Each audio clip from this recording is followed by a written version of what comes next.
Sejam todos bem-vindos neste horário da prece, onde paramos os nossos afazeres, silenciamos a nossa mente e entramos em sintonia com os amigos espirituais do Lar Fabiano de Cristo. E vamos refletir hoje sobre o capítulo 10 do Evangelho segundo o Espiritismo. Bem-aventurados os misericordiosos, que tem como subtítulo o sacrifício mais agradável a Deus. E no Evangelho de Mateus, no capítulo 5, veremos a seguinte citação: Se, portanto, quando fordes depor vossa oferenda no altar, vos lembrardes que o vosso irmão, que tenha qualquer coisa contra vós, deixai a vossa dádiva junto ao altar e ide, antes, reconciliar-vos com o vosso irmão. Depois, então, voltai a oferecê-la. E quando Jesus diz, ide reconciliar-vos com o vosso irmão, antes de colocardes a vossa oferenda no altar, Ele nos ensina que o sacrifício mais agradável ao Senhor é quando o homem trabalha internamente o próprio ressentimento, a mágoa, ou seja, aqueles sentimentos que estão em desarmonia dentro de nós. E isto antes de se apresentar no altar para ser por Deus perdoado. Só então a sua oferenda será bem aceita, porque virá de um coração limpo de todo e qualquer pensamento mau. Ele materializou o preceito porque os judeus ofereciam sacrifícios materiais. Cumpria-lhe conformar suas palavras aos usos ainda em voga. O cristão verdadeiro não oferece dons materiais, pois já espiritualizou o sacrifício. E com isso, porém, o preceito ganha ainda mais força. Ele oferece sua alma a Deus e essa alma tem de ser purificada.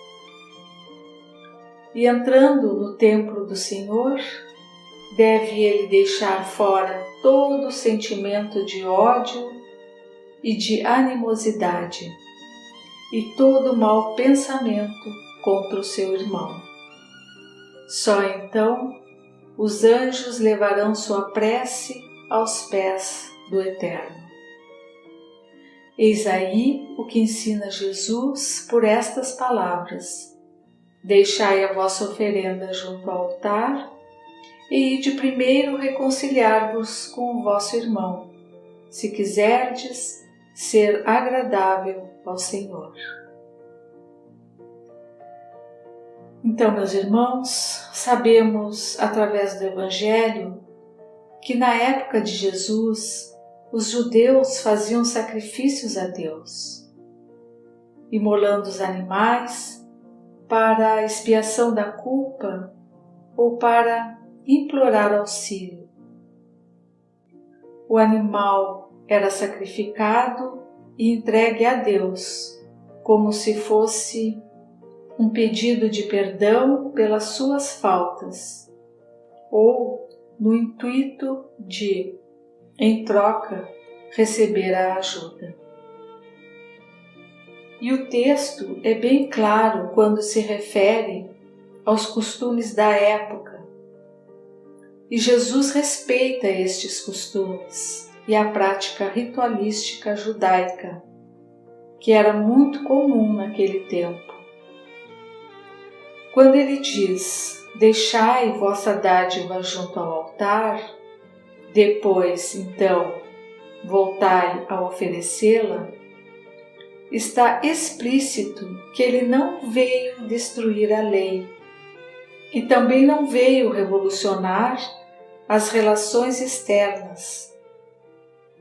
Ele sabia que estes seriam gradualmente destruídos à medida que o homem evoluísse e tivesse o entendimento espiritual da mensagem do Evangelho.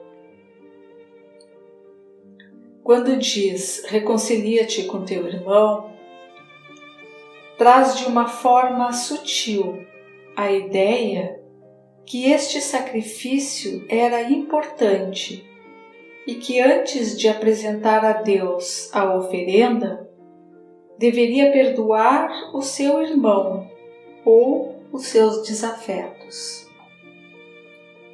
Sabia também que se o amor brotasse no solo fértil, a ponto de alcançar a verdade do Espírito, aquelas atitudes externas iriam pouco a pouco se diluir com o tempo.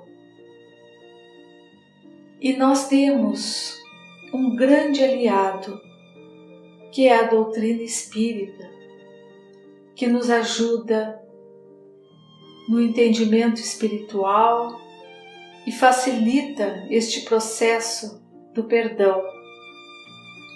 Primeiro, porque ela traz à tona a reencarnação e junto dela a lei de causa e efeito, que fundamenta e exprime a verdadeira justiça de Deus.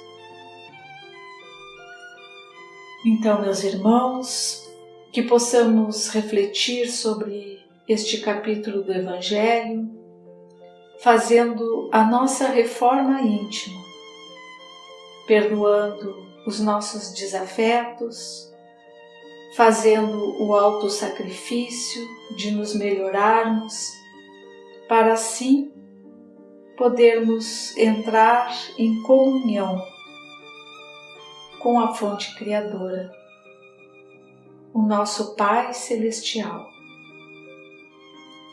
Que a paz de Jesus permaneça com todos, que assim possa ser.